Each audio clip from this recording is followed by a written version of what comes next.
Halo warga Giwangan, piye kabare? Semoga kita selalu dalam keadaan sehat walafiat. Pada video kali ini, saya akan menyampaikan informasi tentang bagaimana sih penggunaan obat yang benar. Nah, warga Giwangan pasti sudah tahu apa itu obat. Ketika kita merasa badan kita panas, kita akan meminum obat penurun panas, seperti paracetamol. Ketika kita atau orang yang terdekat kita mengalami diare, kita akan langsung mencari obat diare seperti Oralit. Tapi, pernah nggak sih warga Giwangan beli sendiri antibiotik di apotek? Atau pernah nggak sih dapat obat antibiotik nggak dihabiskan? Atau mungkin pernah nggak sih pakai obat tetes mata yang udah disimpan lama? Atau misal obat yang sudah kadaluarsa langsung dibuang di tempat sampah? Nah, di video kali ini kami akan menyampaikan informasi tentang bagaimana sih penggunaan obat yang benar. Warga Giwangan tahu nggak sih kalau Ikatan Apoteker Indonesia atau yang bisa disebut IAI memiliki program gerakan keluarga sadar obat yang dikenal dengan sebutan Dakusibu. Lalu, apa sih Dakusibu itu? Dakusibu adalah singkatan dari dapatkan, gunakan, simpan, dan buang. Tentunya dalam hal ini memperlakukan obat. Dari gerakan ini, warga Giwangan bakalan tahu bagaimana sih seharusnya kita memperlakukan obat dari awal kita mendapatkan obat sampai kita membuangnya. Oke, yang pertama adalah dapatkan. Warga Giwangan pasti pernah lihat dong keempat logo lingkaran berwarna ini.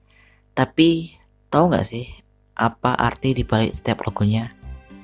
Yang pertama adalah logo yang berwarna hijau ini, yaitu menunjukkan obat bebas. Obat ini bebas dibeli warga tanpa resep dokter dan biasa digunakan untuk mengobati penyakit yang ringan, antara lain paracetamol untuk demam, antasida untuk mah, dan atapulgit untuk diare.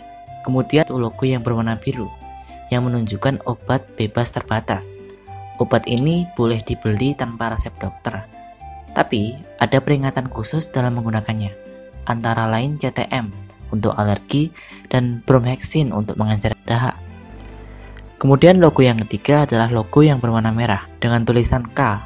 Ini menunjukkan obat keras. Obat ini hanya boleh dibeli dengan resep dokter. Contohnya adalah antibiotik untuk infeksi, loperamid untuk diare, dan kaptopril untuk tekanan darah tinggi. Kemudian untuk logo yang keempat dengan tanda plus berwarna merah ini menunjukkan golongan narkotika. Obat ini jelas hanya boleh dibeli dengan resep dokter dan dapat menyebabkan ketergantungan. Contoh dari obat ini adalah kodein, morfin, dan kokain. Oke, setelah itu warga Giwangan pastinya pernah baca berita tentang kloroquine dan dexamethasone untuk mengobati COVID-19. Tapi, apakah boleh kita membeli sendiri untuk berjaga-jaga dari COVID-19?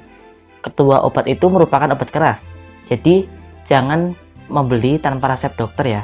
Selain itu, kedua obat tersebut memiliki banyak efek samping, seperti gangguan irama jantung untuk kloroquine dan gangguan hormon untuk dexamethasone.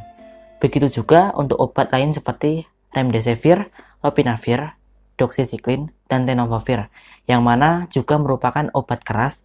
Jadi, jangan sekalipun mencoba membeli sendiri. Lalu, bagaimana untuk kalung antivirus? Apakah benar dapat mencegah dan mengobati COVID-19? Selama ini, belum ada uji klinik yang menunjukkan kemampuan kalung antivirus dalam mencegah dan mengobati COVID-19. Jadi, jangan disalahgunakan. Lalu, apa dong obat yang bisa dibeli oleh warga Giwangan?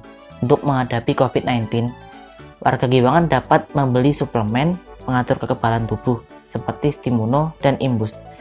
Tapi perlu diingat, untuk meminum obat ini hanya digunakan saat merasa sakit saja, karena penggunaan obat yang berlebihan dapat memunculkan reaksi alergi. Gunakanlah obat sesuai dengan petunjuk cara pakai yang telah ditentukan. Bacalah cara penggunaan obat dan perhatikan tanggal kadaluarsanya.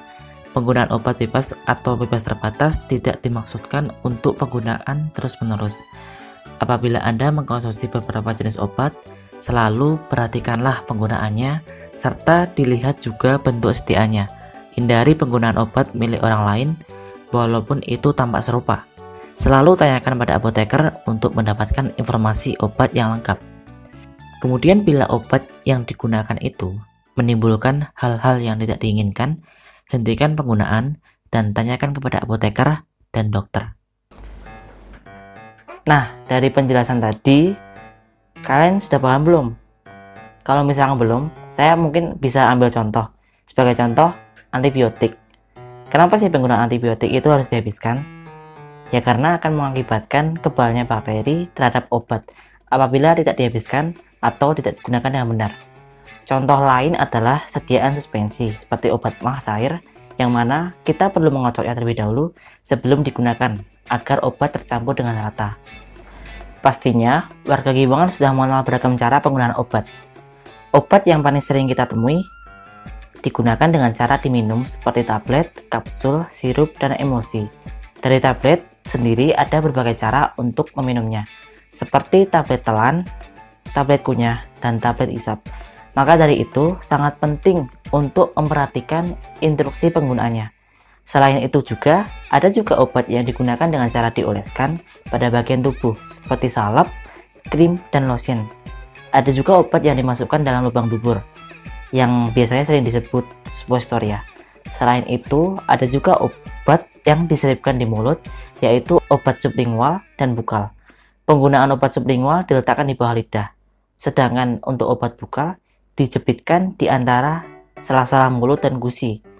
Ada juga obat yang digunakan dengan cara dihirup, seperti inhaler dan nebulizer, yang bisa digunakan untuk menangani asma. Dan ada juga obat tetes yang bisa digunakan pada mata, telinga, dan hidung. Simpan. Obat harus disimpan sesuai dengan cara penyimpanan yang terdapat pada kemasan agar tetap stabil dan mutu obat terjaga. Hal-hal yang perlu diperhatikan adalah simpan di tempat sejuk, kering, dan terhindar dari sinar matahari langsung. Untuk obat tertentu perlu disimpan dalam lemari pendingin, seperti obat wasir. Jauhkan dari jangkauan anak-anak. Simpan dalam kemasan aslinya dan dalam wadah tertutup rapat. Jangan memindahkan obat cair ke botol lain. Jangan mencampur tablet dan kapsul dalam satu wadah. Jangan menyimpan tablet dan kapsul tempat panas atau lembab karena dapat menyebabkan obat rusak. Obat dalam bentuk cair sebaiknya tidak disimpan dalam lemari pendingin, kecuali disebutkan pada etiket atau kemasan obat. Hindari kondisi yang menyebabkan obat menjadi beku. Jangan tinggalkan obat di dalam mobil dalam jangka waktu lama karena perubahan suhu dapat merusak obat tersebut. Kemudian, selalu pisahkan penyimpanan obat dalam dan penyimpanan obat luar. Intinya, kita juga cukup memahami dan mengikuti instruksi penyimpanan yang tertera pada label obat. Karena pada prinsipnya, obat merupakan bahan yang berbahaya jika digunakan dalam jumlah yang berlebihan. Maka dari itu, jauhkan obat dari jangkauan anak. Jika perlu, warga Giwangan dapat mengunci tempat penyimpanan obat agar tidak mudah diakses oleh anak. Selain itu juga, jauhkan obat dari paparan sinar matahari atau kondisi lembab untuk menghindari rusaknya kandungan dan konsistensi obat. Yang nggak kalah penting juga dalam penyimpan obat, jangan pisahkan obat dari kemasan, etiket, atau labelnya, agar kita dapat mengakses informasi obat dengan mudah, termasuk tanggal kadaluarsa.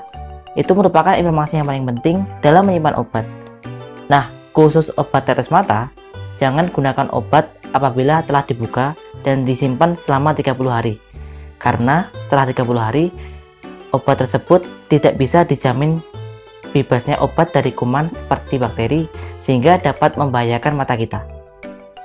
Program Dagu Sibu yang keempat adalah buang. Intinya, obat yang sudah tidak layak untuk digunakan perlu kita hilangkan semua labelnya dari wadah obat sebelum dibuang. Obat itu sendiri juga perlu kita musnahkan agar tidak disalahgunakan. Misalnya untuk kapsul, tablet, atau obat padat lainnya. Hancurkan dahulu obatnya, lalu campurkan obat dengan tanah atau bahan kotor lainnya. Kemudian masukkan ke dalam plastik, baru setelah itu dibuang ke tempat sampah. Untuk obat cairan selain antibiotik, buang saja isinya pada kloset. Sementara itu, untuk cairan antibiotik, buang isi obat bersama wadahnya dengan cara menghilangkan label ke tempat sampah. Nah, bagaimana warga Giwangan? Sudah semakin paham bukan mengenai cara memperlakukan obat? Harapannya, setelah warga Giwangan menonton video ini, warga Giwangan dapat menerapkannya dalam kehidupan sehari-hari, agar dapat mendukung program IAI serta menjadi bagian dari elemen masyarakat sadar obat. Terima kasih warga Giwangan, sampai jumpa di video lainnya.